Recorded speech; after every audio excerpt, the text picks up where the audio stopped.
of those students of class 10th। कल biology का class था और आज भी हम बायोलॉजी के कुछ क्वेश्चन का आंसर बताने जा रहे हैं। चैप्टर 1 का पेज नंबर 5, 4 पेज पहले हम भेज चुके हैं। ए पेज नंबर 5 पोषण का ये लेसन है। तो क्वेश्चन है कि भोजन के पाचन से आप क्या समझते हैं। माने भोजन के पाचन, यदि हम कोई भी भोजन करते हैं तो उसके डाइजेशन का क्या मतलब होता है। तो देखिए, माने कहने का मतलब यह है कि यहाँ पाचन को डिफाइन करना है। तो वह क्रिया जिसमें एंजाइमों की सहायता से जटिल भोज्य पदार्थ को सरल अणुओं में अपघटित किया जाता है। माने अपघटन के मतलब होता है तोड़ना, ठीक ना। जटिल से सरल मतलब एक बड़े अणु से सरल अणु, माने जिस चीज से या जिस चीज को हम लोग अपने भोजन में यूज करते हैं वह उसी रूप में अवशोषित नहीं होता है, उसका छोटे छोटे अणुओं में अपघटित होता है और अपघटित भोज्य पदार्थ अवशोषित होकर हमारी कोशिकाओं में प्रवेश करती है। अपघटन होने के बाद वह भोज्य पदार्थ जो होती है उसमें जो मिनरल्स, विटामिन या हमारे शरीर के आवश्यकता के लिए जो कुछ भी मिनरल्स होते हैं वह हमारे कोशिकाओं के द्वारा अवशोषित कर लिए जाते हैं।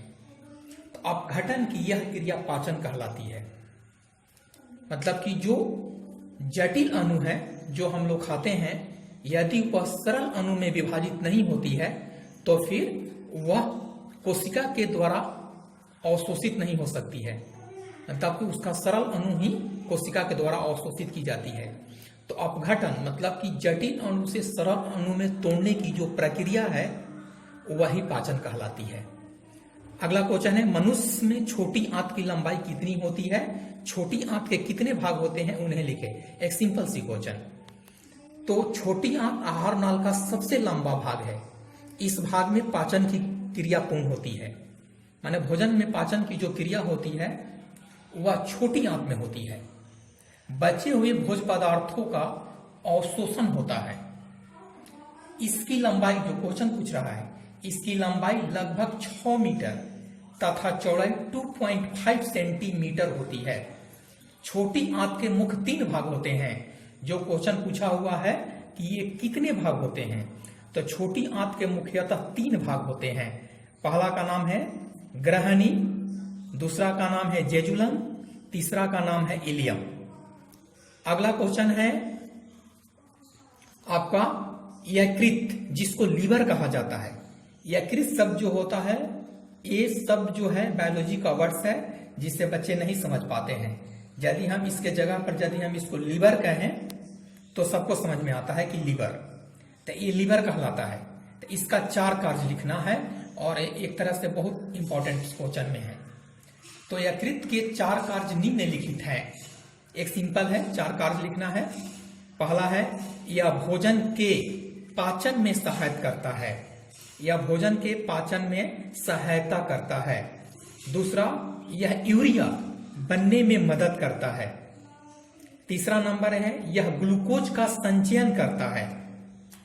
चौथा, यकृत का पित्रस वासा का एक वर्ड्स यहां पर है जो हमारे पास अभी अवेलेबल नहीं है।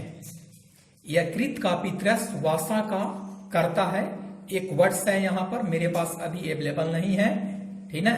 इसको इसी तरह से ब्लैंक छोड़ देंगे। तो यकृत के ये 4 कार्य है। मैं पार्ट में छोटा छोटा दे रहा हूं ताकि आपको लिखने में कोई परेशानी नहीं हो। आज यही 3 क्वेश्चन बायोलॉजी का रहेगा और उसके बाद हम एक मैथ का अगला टॉपिक स्टार्ट कर रहे हैं जिसका नाम 8.1 के बाद 8.2 हम स्टार्ट कर रहे हैं। 8.2 8.1 से बहुत अलग है। आपने 8.1 में जो कुछ भी यूज किए हैं उसका कोई यूज 8.2 में नहीं होगा। ये जो लेसन है यह एक ट्रिगोमेट्रिकल वैल्यू पर आधारित है। 8.2 ट्रिगोमेट्रिकल वैल्यू फॉर एक्सरसाइज 8.2। तो ये एक्सरसाइज 8.2 के लिए ये क्या है, आपका फार्मूला है। आपको 6 रेशियो में बताया था, साइन, कॉस, टैन, कॉट, सेक और कॉसेक, ये 6 बताए थे। अब देखिए 6 का 5 वैल्यू, 6 का कितना 5 वैल्यू, तो 6 गुने 5 अर्थात आपके पास 30 वैल्यू याद करना होगा, है ना। तो ये साइन का ये है, ये कॉस का वैल्यू है, ये टैन का वैल्यू है, ये कॉट का वैल्यू, सेक और कॉसेक, ये सभी का 5-5 वैल्यू है। आपको याद करने की कोई नीड्स नहीं है अभी। जब याद करना होगा तो हम बता देंगे कि इसको कैसे याद करना है। बस इसके सहायता से आप प्रॉब्लम को बनाएंगे, इसको याद करने की कोई जरूरत नहीं है। जैसे साइन 0 डिग्री, तो साइन 0 डिग्री का मान 0 होगा। 30 डिग्री, 45 डिग्री, 60 डिग्री, 90 डिग्री, सब में यही 5 वैल्यू पढ़ना है, 0, 30, 45, 60 और 90। कॉस में यही 5 वैल्यू, टैन में यही 5 वैल्यू, कॉट में यही, सेक में यही, कॉसेक में यही। अब आते हैं इसका प्रॉब्लम हम लोग कैसे बनाते हैं, किस तरह का इसका प्रॉब्लम होगा। तो देखिए जैसे एक्सरसाइज 8.2 पेज नंबर 1, आप पेज नंबर से पहचानेंगे, यदि इधर उधर हो तो पेज नंबर इसीलिए लिखा रहता है, पेज नंबर से आपका कोई भी कंफ्यूजन नहीं होगा। एक्सरसाइज 8.2 का पेज नंबर 1। तो देखिए निम्नलिखित के मान ज्ञात कीजिए। तो देखो सभी स्टूडेंट्स देखेंगे कि एक का स्टेप ट्रिग्नोमेट्री है और उसके बाद जितना स्टेप होता है वो सिंप्लीफिकेशन बन जाएगा। कोई भी क्वेश्चन, पहला स्टेप ट्रिग्नोमेट्री, दूसरा स्टेप उसका वैल्यू और उसके बाद एक सिंप्लीफिकेशन। तो जिस स्टूडेंट का सिंप्लीफिकेशन जितना आसान होगा, प्रॉब्लम उसके लिए बनाना उतना ही आसान होगा। 8.1 से और आसान है। जैसे क्वेश्चन है निम्नलिखित का मान ज्ञात कीजिए, sine 60 into cos 30 plus sine 30 into cos 60। अब इसका वैल्यू ज्ञात करना है। ये देखिए ये क्वेश्चन है आपका और इसका वैल्यू ज्ञात करना है।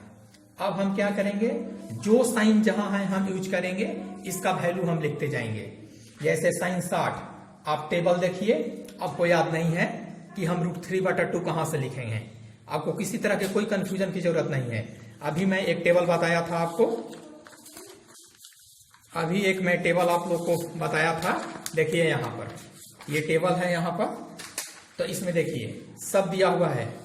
जैसे साइन 60, तो साइन 60 का वैल्यू कितना है, √3/2, तो यहाँ √3/2 लिखे। कॉस 30, कॉस 30 का वैल्यू यहाँ पर देखिए √3/2, डॉट दोनों के बीच में एक मल्टीप्लाई है, इसका मतलब ये मल्टीप्लाई, डॉट चिन्ह है तो ये मल्टीप्लाई होता है।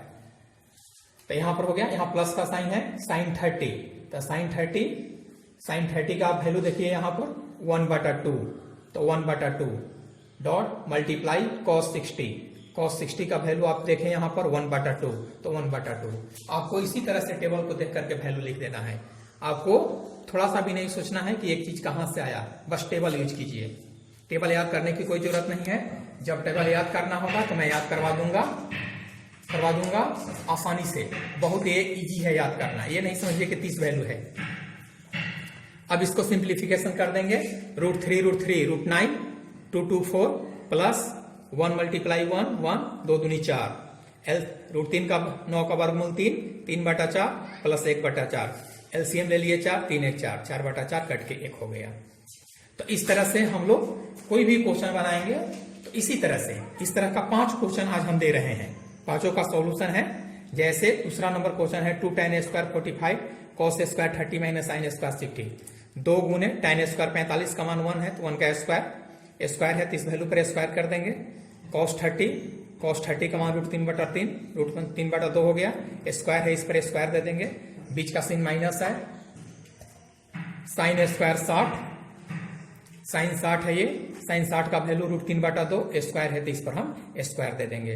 2 गुने 1 का स्क्वायर 1, 3 रूट से स्क्वायर ये कट जाता है तो ये 3, 2 का स्क्वायर 4, फिर ये रूट से 3 कट जाएगा तो ये 2 3 हो गया बटा 4, 2 को मल्टीप्लाई प्लस 3/4 माइनस 3/4, ये प्लस माइनस कट गया तो ये क्या बच गया आपका 2 बच गया।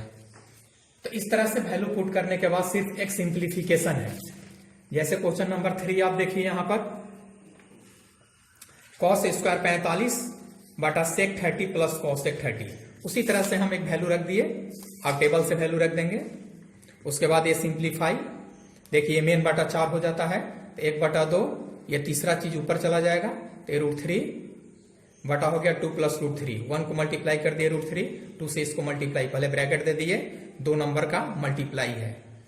अब यहाँ पर रूट 3 हो गया, 2 को 2 से मल्टीप्लाई कर दिए 4, अब प्लस 2 दूनी 4 रूट 3। देखिए आपका बुक का आपका जो आंसर है ये मैच नहीं करेगा, लेकिन क्वेश्चन को यहीं तक बनाया जाता है, यही आपका आंसर है 2 नंबर में।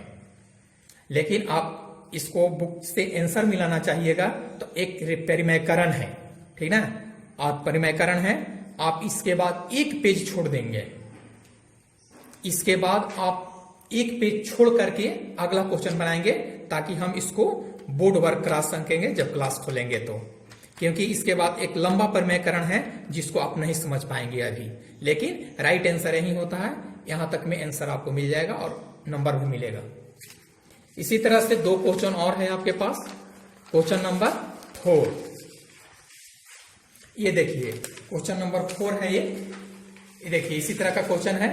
तो देखिए इसको हम क्या करते हैं, ये क्वेश्चन देखने के बाद आपको लग रहा है कि बहुत बड़ा क्वेश्चन है, नहीं, क्वेश्चन नंबर 1 की तरह हम इसको 2 पार्ट बना दिए, एक पार्ट ये हो गया और एक पार्ट ये हो गया। देखिए इसको आसान कर दिए, एक ऊपर वाले को अंश में सॉल्व कर दिए, यहां पर अंश में इसको सॉल्व कर दिए और नीचे वाले को हल में सॉल्व कर दिए, और फिर यहां पर क्या किए, प्रश्न से ऊपर वाले को ऊपर और नीचे वाले को नीचे, प्रश्न से लेकर के मिन बाटा कर दिए, यहां से बाटा चेंज होता है, ये ऊपर चला जाएगा, कट गया, ये आपका आंसर हो गया। तो सिंपली उसी तरह से कर दिए, ये वैल्यू पुट करके इसको सॉल्व कर दिए हैं। रूट 3 या 2 रूट 3 यहां पर 1 होता है, 2 1 3 रूट 3 और -4 बटा 2 रूट 3 हो गया। उसी तरह से यहां पर भी है 2 और 1 यहां पर होता है, तो 2 1 3 रूट 3 प्लस हो गया यहां से, इस तरह से का सॉल्यूशन हो गया। एक और क्वेश्चन नंबर 5 है, उसी तरह से है ये, देखिए 5 cos square 60 plus 4 sec square 30 minus tan square बटा sin square 30 plus cos square 30। इसी तरह से हर और अंश करके, ऊपर वाले को अंश कहा जाता है और नीचे वाले को हर कहा जाता है, तो उसी तरह से उसको भी हम लोग सॉल्व कर दिए हैं हम। देखिए ऊपर वाले को अंश कहते हैं, तो अंश को हम ले लिए हैं पहले, ये देखिए अंश को ले लिए हैं यहां से, तो 5 cos square 60 plus 4 sec square 30 minus tan square 45। तो इसको इसी तरह से हम प्रोसेस से सॉल्व किए हैं। ए वैल्यू आया 67 बटा 12, sine square 30 plus cos square 30, तो साइन 30 1 बटा 2 का होल स्क्वायर, रूट 3 बटा 2 का होल स्क्वायर, 1 बटा 2 1 बटा 4, रूट से रूट कट जाएगा, 3 बटा 4, एलसीएम कर दिए, इसका वैल्यू आ गया 1। प्रश्न से यहां से ले लिए, प्रश्न से यहां पर, तो जब हम प्रश्न से यहां पर ले लिए तो ये आ गया क्या, अंश का वैल्यू आया था 67 बटा 12, ये 67 बटा 12, मेन बाटा ये 1 है, तो 67 बटा 12 बटा 1 है, तो किसी भी वैल्यू का बाटा 1 होता है तो वैल्यू वही होता है। जैसे 4 बटा 1 लिख देंगे तो ये 4 हो जाएगा, 2 बटा 3 मेन बटा 1 तो 2 बटा 3 होता है, नीचे वाले को डिवाइड में 1 यदि है तो रिजल्ट वही हो जाता है। इस तरह से सिर्फ आज हम 8.2 का क्वेश्चन 5 क्वेश्चन दिए हैं, कल इसको हम कंप्लीट कर देंगे, ठीक ना। केवल वैल्यू से ही इस लेसन को बनाना है और किसी तरह का कोई कंफ्यूजन नहीं है, वैल्यू पुट करना है और फिर आगे का सिंप्लीकेशन। यदि वैल्यू पर जितना पावर होगा उतना पावर ज्यादा नहीं है, अभी तो 2 ही के पावर में स्क्वायर आता है, तो स्क्वायर को वैल्यू देते हैं, जो वैल्यू जैसे सेक स्क्वायर 30 यहाँ पर देखिए, तो सेक का वैल्यू 2 बटा रूट 3 होगा, तो 2 बटा 3 का रूट होल स्क्वायर, स्क्वायर तोड़ने सबको आता है, 2 का स्क्वायर 4 हो जाएगा और रूट से स्क्वायर कट जाता है, तो 3 का 3 ही होता है, ठीक ना। तो इस तरह से इस क्वेश्चन को बना लेंगे और बायोलॉजी का नोट्स लिखेंगे, और क्वेश्चन बनाने से पहले आप वीडियो जरूर देखेंगे। सभी बच्चे से इस चीज का निवेदन है कि आप वीडियो जरूर देखें, बिना देखे वीडियो आप क्वेश्चन को नहीं बनाइए। बहुत सारा बच्चा क्वेश्चन बनाने लगता है, वीडियो नहीं देखता है, फिर वो मैसेज करता है, खबर भेजता है, हमको फोन करता है कि सर समझ में नहीं आ रहा है, ठीक ना। तो ये जरूरी बात है, कोई प्रॉब्लम नहीं है, प्रॉब्लम आपको पूछना है, बहुत प्रॉब्लम पूछना है, लेकिन आप वीडियो जरूर देखें। कल हम इस लेसन को कंप्लीट कर देंगे और बायोलॉजी का 5वें पेज नंबर के अनुसार हम 4 पेज भेजे हैं, सबको हमको याद है। यदि एक पेज में उतना ही लिखना है जितना पेज है, पेज को फिर अगला चेंज कर देना है। ये नहीं है कि पेज नंबर 1 खाली है तो 2 का 1 में लिखे, नहीं, जितना हम पेज भेजते हैं उतना पेज में होना चाहिए। तो इसलिए आज 5वें पेज नंबर हम भेजे हैं बायोलॉजी का, आप बायोलॉजी भी कंप्लीट करेंगे। कल दोनों लेसन हम कंप्लीट कर देंगे, एक्सरसाइज 1.8.2 भी और बायोलॉजी भी। Thank you all the students.